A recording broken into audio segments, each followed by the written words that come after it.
আজ খুবই মজার একটা ভর্তা রেসিপি শেয়ার করব। এই ভর্তাটা খেতে হয় দারুণ মজার, আর গরম গরম ভাতের সাথে তো কোনো কথাই নেই। যারা এই ভর্তাটা একবারও খান নাই কখনো, তারা একবার হলে এইভাবে ট্রাই করে খেয়ে দেখবেন কতটা মজার হয়, আর সবাই কিন্তু অনেক বেশি পছন্দ করবে। চলুন তাহলে দেখি। প্রথমে ভর্তার জন্য আমাদের মেইন উপকরণ হচ্ছে পেঁয়াজ পাতা। আজ আমি কিন্তু পেঁয়াজ পাতার ভর্তা করব, আর এই ভর্তাটা খেতে এতটাই মজার হয় কি আর বলবো। এখানে আমাদের লাগবে একটা টমেটো, দুইটা আলু, একটা পেঁয়াজ, তারপর লাগবে একটা রসুন, দেন লাগবে কাঁচামরিচ, আর লাগবে ধনিয়া পাতা। তারপর আমরা এখানে একটা কড়াই বসিয়ে দিয়েছি আর দিয়ে দিয়েছি পানি।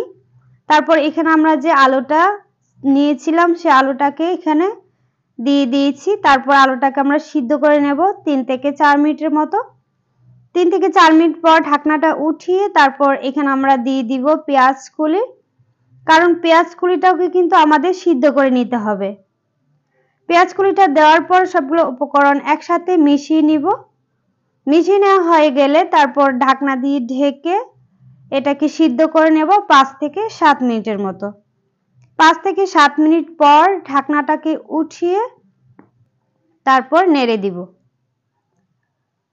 নেড়ে চেড়ে দেন উঠিয়ে নিব। উঠিয়ে সাইডে রেখে দিব ঠান্ডা হওয়ার জন্য। তারপর চুলায় আবারও একটা কড়াই বসিয়ে দিব। তারপর এখানে আমরা দিয়ে দিব সরিষার তেল। আর ভর্তা যেহেতু করব তাই সরিষার তেল ছাড়া তো আর ভর্তার কথা ভাবাই যায় না।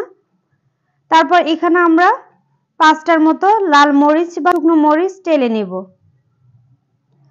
শুকনো মরিচটাকে এইভাবে ভেজে টেলে উঠিয়ে সাইডে রেখে দিব। তারপর এখানে আমরা দিয়ে দিব রসুনের কোয়া আর দিয়ে দিব কাঁচামরিচ। রসুন আর কাঁচামরিচটাকে কিছুক্ষণ ভেজে নেব, আর এটা এতক্ষণ ভাজতে হবে যতক্ষণ না পর্যন্ত রসুনটা সিদ্ধ হচ্ছে। ভাজা হয়ে গিয়েছে। তারপর এখানে আমরা পেঁয়াজটাকেও একটু ভেজে নেব, কারণ পেঁয়াজটা বেশি একটা ভাজবো না, শুধু একটু নরম হয়ে আসলে উঠিয়ে তারপরে সাইডে রেখে দেব। পেঁয়াজ ভাজা হয়ে গেছে, এখন আমরা উঠিয়ে নিব। তারপর আবারও কড়াইয়ের মধ্যে এখানে দিয়ে দিয়েছি আলু, যে আলুগুলো আমরা সিদ্ধ করে নিয়েছিলাম। তারপরে যে টমেটোটা নিয়েছিলাম সেই টমেটোটা এখানে দিয়ে দিচ্ছি। দিয়ে আলু আর টমেটোটা কিন্তু আমরা লাল লাল করে ভেজে নেব। এক পাশ হয়ে গেলে অপর পাশ উল্টে তারপরে দুই পাশই ভেজে নিয়েছি। দেন নামিয়ে তারপর এখানে দিয়ে দিয়েছি পেঁয়াজের কুলি, আর দিয়ে দিয়েছি সরিষার তেল, আর এখানে দিয়ে দিচ্ছি স্বাদ মতো লবণ।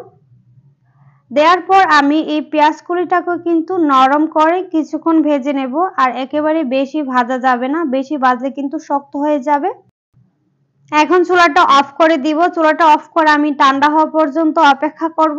ঠান্ডা হওয়ার পর দেন ভর্তাটা করব। এখানে কিন্তু ভর্তার সব উপকরণ নিয়ে নিয়েছি। তারপরে আমরা শুকনো মরিচের মধ্যে লবণ দিয়ে মরিচটাকে ভালোভাবে ভেঙে নিব, আর একদম মিহি করে কিন্তু ভাঙতে হবে।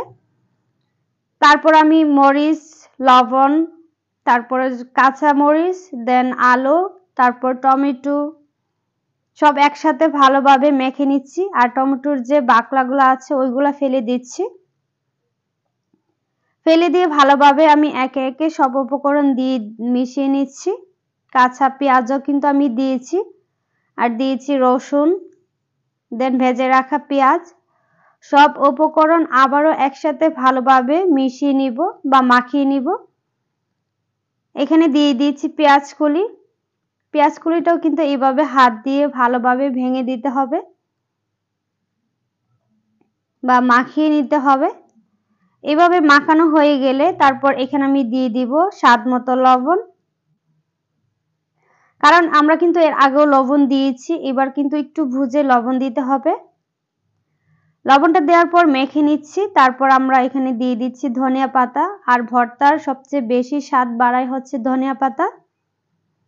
মাখানো হয়ে গিয়েছে, এখন সার্ভ করে দেখাচ্ছি।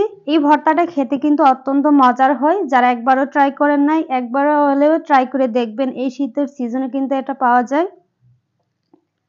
আর আমার ভিডিও যদি ভালো লাগে তাহলে লাইক, কমেন্ট, শেয়ার করতে ভুলবেন না। ফ্রেন্ডস এন্ড ফ্যামিলির সাথে শেয়ার করবেন। সবাই ভালো থাকবেন, সুস্থ থাকবেন, আর আমার জন্য দোয়া করবেন। আল্লাহ হাফেজ।